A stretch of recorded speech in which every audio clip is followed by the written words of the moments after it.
Hey, what's going on everybody? It's Mike here from AXC Garage. Welcome to our channel. If you guys are new to the channel, you guys want to go down there right now and click the subscribe button and turn on that notification. And today we have this 2002 Acura NSX in this beautiful Long Beach blue pearl, and this car has only 25,000 miles. The car's in for some refresh and also some upgrade. So before we get everything taken apart, why don't we take a quick tour?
All right, John, so what do we have here today? So what we have is we get to work on a lot of NSXs around here. And I have an emotional attachment to every one of them. This one's a little special to me because it's our good friend, Frank's car. And he's had this, car's been in his family from new, and he has brought it to where it is now. And the car only has 25,000 miles on it. It's incredible shape. The Long Beach blue pearl, just it's striking. And believe it or not, Love this color. yeah, his brother has an Amola orange with the Amola interior too. I think one day we gotta put his brother car on our channel too. Oh yeah, we'll get it over here. That car is a very beautiful car too. But it, don't let Frank know that I said that about that, his brother. But yeah, so this car is beautiful. He has some really tasteful mods on here. He has the front lip on it. He has the downforce hood. This is one of the things we'll be paint matching this to the car. He wanted it for the Type R style here. He even has the duct. There's no point in putting this on unless you have the duct. This actually is functional. The Type Rs in Japan have this, so it channels the heat up and over top of the car instead of the heat coming from your radiator and getting kind of stuck underneath here. So it's a functional mod on the car. I love it. Usually the fit is not so great on these hoods, but his fit's really nice. We'll be taking off the fenders and putting our oversized 20mm oversized downforce fenders. What do you mean by oversized? So if you take a look, probably better come over here and I'll show you a little bit closer. So if you look right here where the fender flares out, it flares out 20mm more here. So it's supposed to give it an OEM look with just a little bit more clearance. And the whole reason he's doing this is because his TEs stick out a little bit past the fender and he doesn't care for that. And he wants to put a fatter tire on here eventually. This should help make that possible. So you're building a car around the wheels. Yeah, I mean, I guess that's exactly what's going on here. And we also have a set of these side strakes. They're downforce as well. These should mount right up to the bottom of these, give it a little bit more flair. It'll be a little bit difficult to install here. We might end up installing it. They go right under here. I think we'll end up installing them on the alignment rack. It'll be a little easier for us to get at them. So now the side skirt there, is that OEM? Because I don't remember the OEM have a scoop on the bottom there. No, so this is a downforce side skirt as well with the card here. The OEMs are a lot more mild. They don't come down as much or not as aggressive, no scoop. So this is something that he's had done on the car previously. On the inside, He only has a few things done. One of the things that are very important to him is the sound system in this car. He has custom-made door speaker ported boxes. These are the new Meta Motorsports tweeter pods for the door. Those just came out, just installed them. You can find that on the Koya, is it Koya? Yes. I think you screwed it up, but and RJ I'm going to put it right there and also put a link in the RJ description. will be mad at us about it, I'm sure. Well, mad at you, not me. Yeah, that's all right. So those are now available to purchase. He has the Mugen, what is it, the FG360? FG360. With the optional pad on it. Oh. And you know, I love this part. The little frog eye buttons. And that's on a quick release. If you take a look at that, it's 25,000 miles on the car, all original. He has a NSX, I think that's the Type R or the Type S boot with a Mugen Formula shift knob and a Pioneer audio unit. And that's about all that's going on in here. I know he has plans to do some seats, but he hasn't actually pulled the trigger on it. Now back here,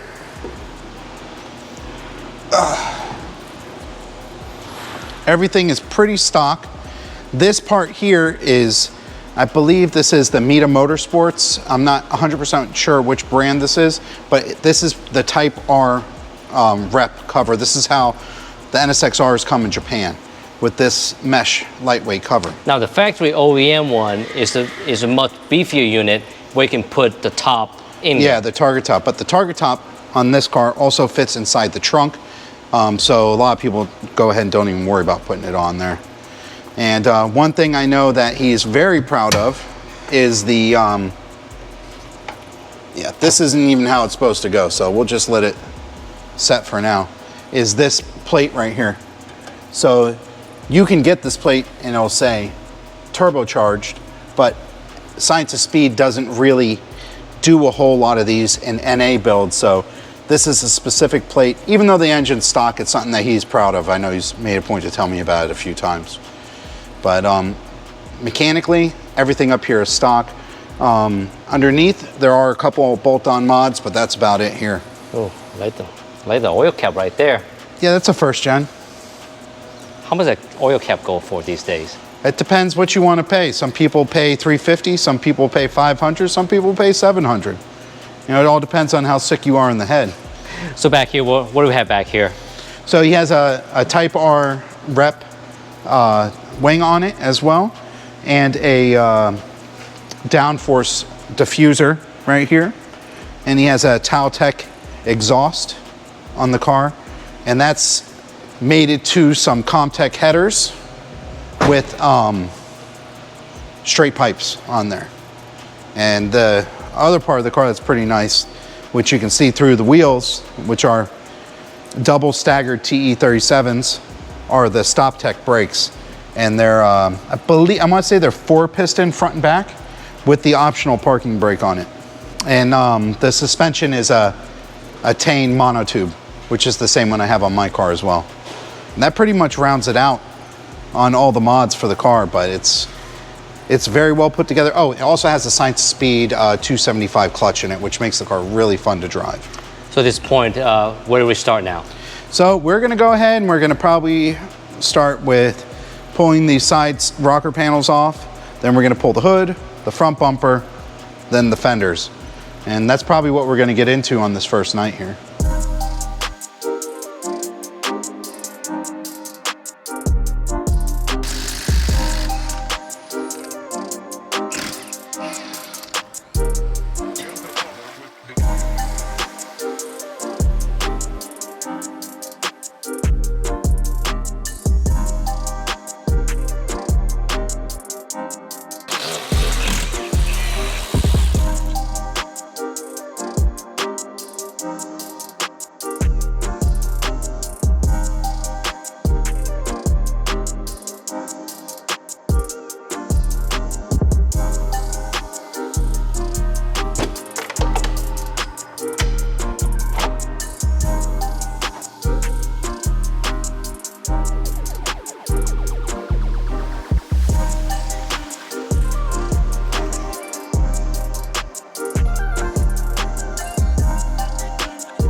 right, John, so I've got a car up in the air. What's next? So, this is my first time taking the front bumper off of NA2. It's pretty similar to the NA1. There's definitely some things that I have not seen before, but I don't think it's gonna be a problem. We have the splash shield that we need to move to give us access to the bolts that hold the bumper in on the side, which those are right there. That's not gonna be a big deal. We have this bolt here we gotta take off for this support. We have the same thing on the other side. Then we'll drop the car down and see about getting to the bumper support bolts, which are located somewhere in there. I can't really see because it's dark, but we'll get a light in there and we'll be able to see just fine. So let's go ahead and start taking some stuff off.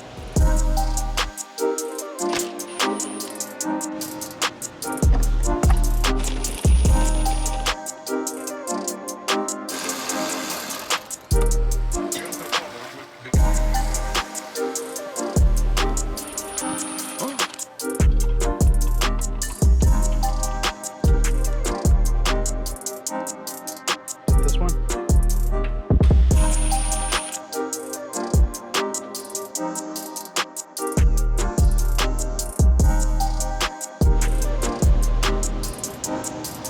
Well, that's a bolt I never knew was there on this, and I thought these were for a tow hook.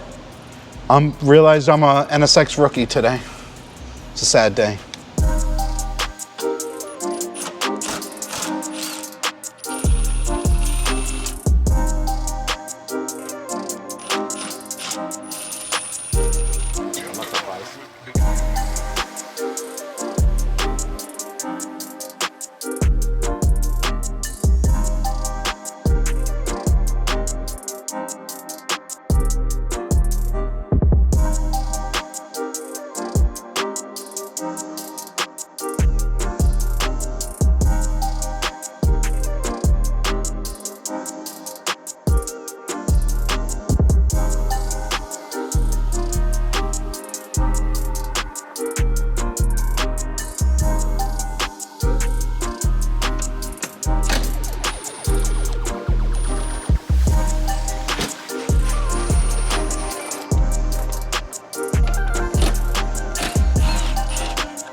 All right, so we got everything taken apart, and now we got Brian on the set now. Brian, tell me more.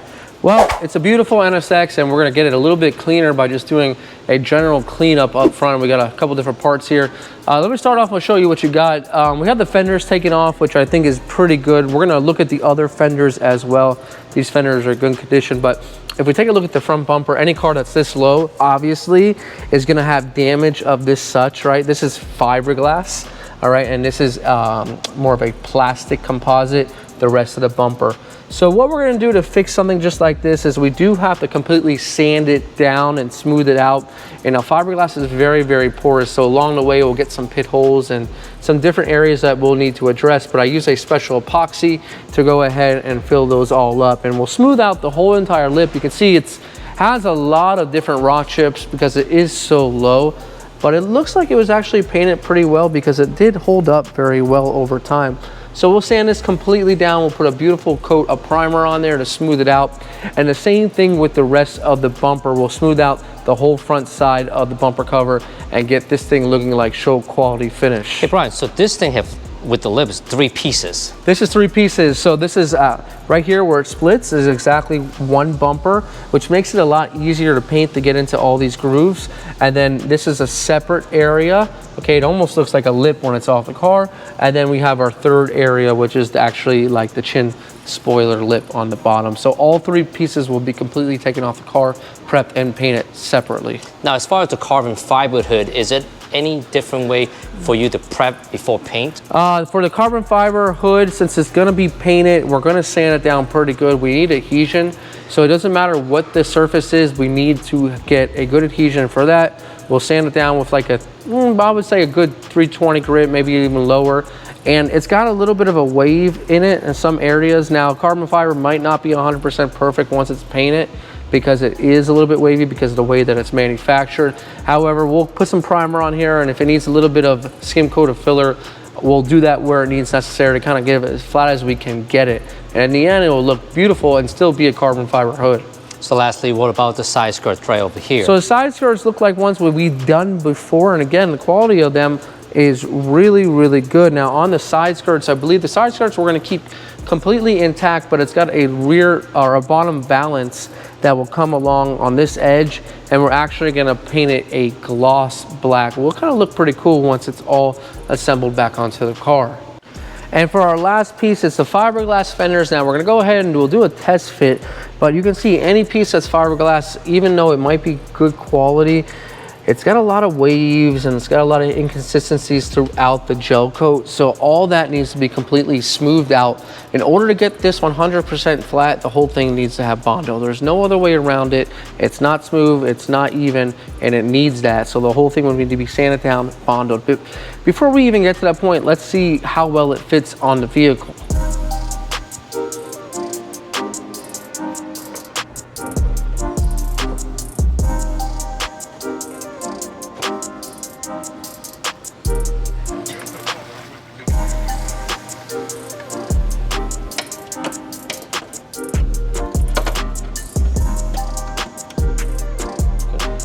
Now, with working with the fender for a little bit of time here, all the holes up top do line up, but here's the problem we're running into. You can fit your finger through it, and that's not an OEM gap, right? So sometimes with these molds, they do come off a little bit off, and you can fix them. However, this looks a little bit more off than I'm comfortable with, because at the bottom, my hole doesn't even match up, and that's not something I'm really a big fan of, because this is gonna require a lot of modification, even maybe some extra fiberglass built up around this edge. So we're at the point now, we're gonna look at our options, see if we wanna stay with these fenders. It's a cool look because you can fit a wider wheel, but will it take away from the classiness of the car? So we still might go with our original fenders. At the very least, our fenders are gonna need to be painted, because we're gonna paint that hood and blend the colors so it all looks even, including the bumper cover. Well guys, there you have it. Joe and I did an overview on this 2002 Acura NSX. Then we took the entire front end apart. Then Brian came in here, give you guys a little insight what he's gonna be doing at the body shop, and also came up with some obstacle on our project. If you guys haven't already done so, make sure you subscribe to our channel and turn on that notification, because episode number 2 is gonna be even more exciting. And this wrapped up episode number 1. And my name is Mike, on behalf of AXC Garage. Thank you so much for watching. We'll see you guys on the next one.